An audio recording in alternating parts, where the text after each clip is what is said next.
Hi guys, Mrs. Roger here.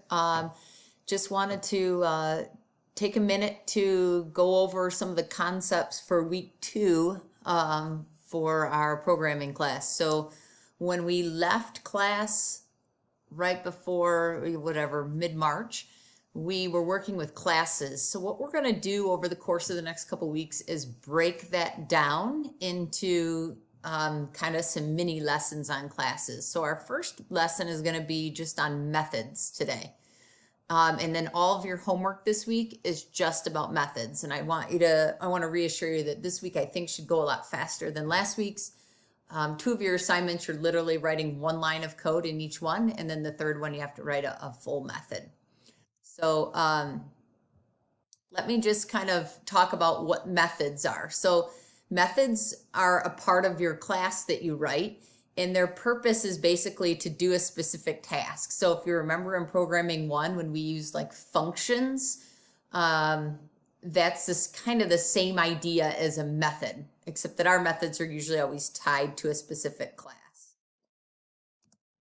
Okay, so what does a method look like in Java? So this is just an example of what a typical method would look like.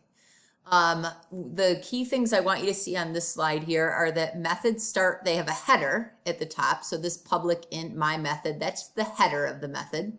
And then they always have a curly bracket to start the method and a curly bracket to end the method.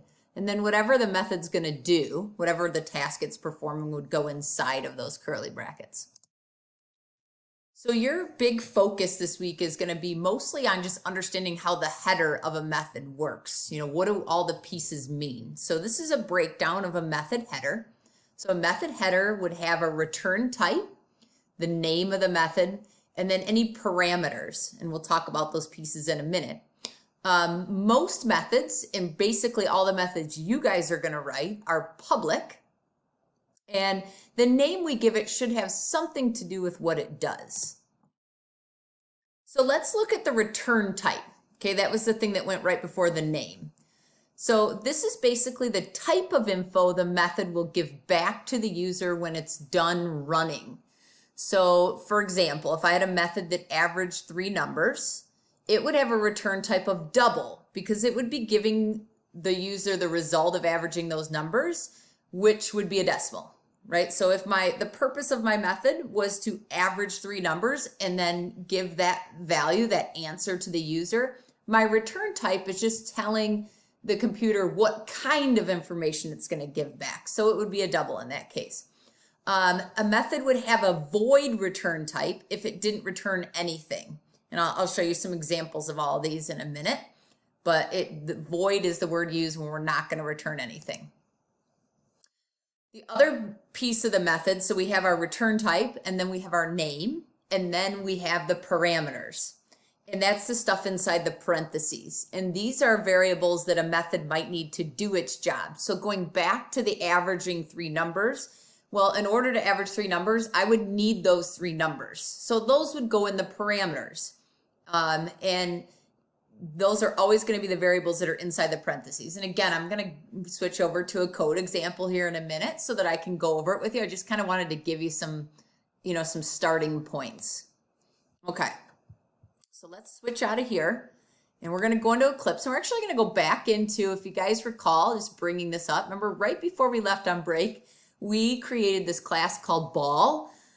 And we talked about instance variables and constructors, and those are some things we'll talk about in the next couple of weeks. But for right now, I'm going to talk about methods. So here are a bunch of examples of methods that we already wrote together, but I'm just going to kind of go back through them with you.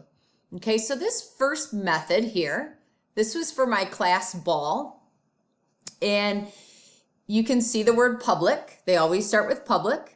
The name of the method is set color. So the purpose of this method is probably to set the color of the ball. And you see void is the return type. So this method isn't going to give anything back. So it's not like it's doing a calculation and giving it back. It's just setting a color. So there's nothing to give back. But in order for me to set the color of a ball, I need to know what color I want it to be. So in the parameters, so the parameters are what goes inside the parenthesis here. The parameter here is a string called C. So we're going to set our color to that string C. So notice that in my parameters, when I create a parameter, not only do I have to say what type it is, but I also need to say what do I want to name it. So you give it any name you want. Okay, let's skip down here a little bit. So here's another example of a method, public string get color. Okay, so based on the name, I'm going to guess that the purpose of this would be to get the color of the ball.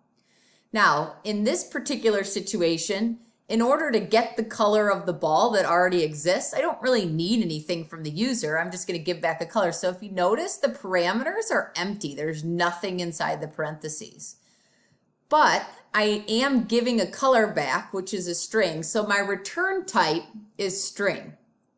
Now, when you get to your lab, the third lab for this week, which is actually lab 5 or assignment 5, I'm going to ask you to write the whole method. And one big thing that you need to understand that is if I have a return type, then I must have a return statement in the method. Okay, so let's skip down to one that's got a little bit more meat in it. We're going to look at a few of these. So this first one, public double get volume. This one's getting the volume of the ball that already existed.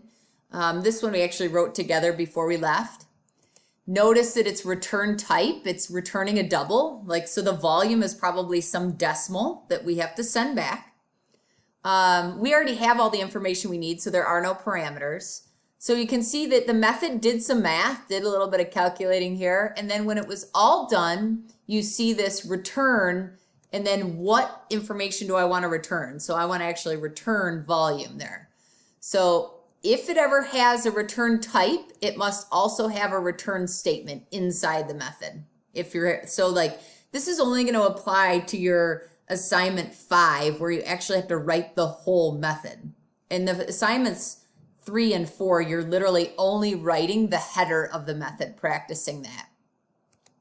I added a couple of non-related methods here just to kind of give you some more examples to look at. So the first one here, public double get total cost double subtotal. So this method is basically going to return a total cost after I add tax to it. So it's going to return a double because I expect it to be a decimal. In order to calculate the total, I need the subtotal. I need to know what amount am I starting with. So in the parameters, I'm going to have a parameter there called subtotal. So inside here, I calculate the total and then I returned it. So again, the important thing is if you see a return type of double, I must also return a value that matches that.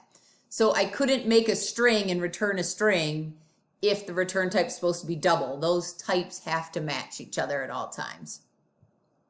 Okay, last example.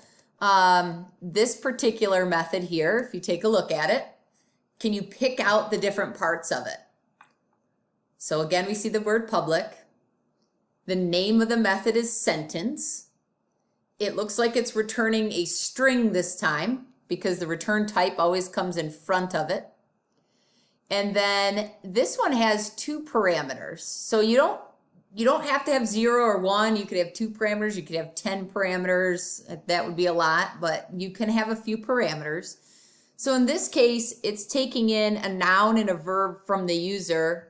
You can see inside of it, I just created a sentence. The noun plus likes to, whatever the verb is going to be, and then it's going to return that sentence. So again, please note that if my return type is string, then I'm making sure that I'm actually returning a string and not some other type of variable.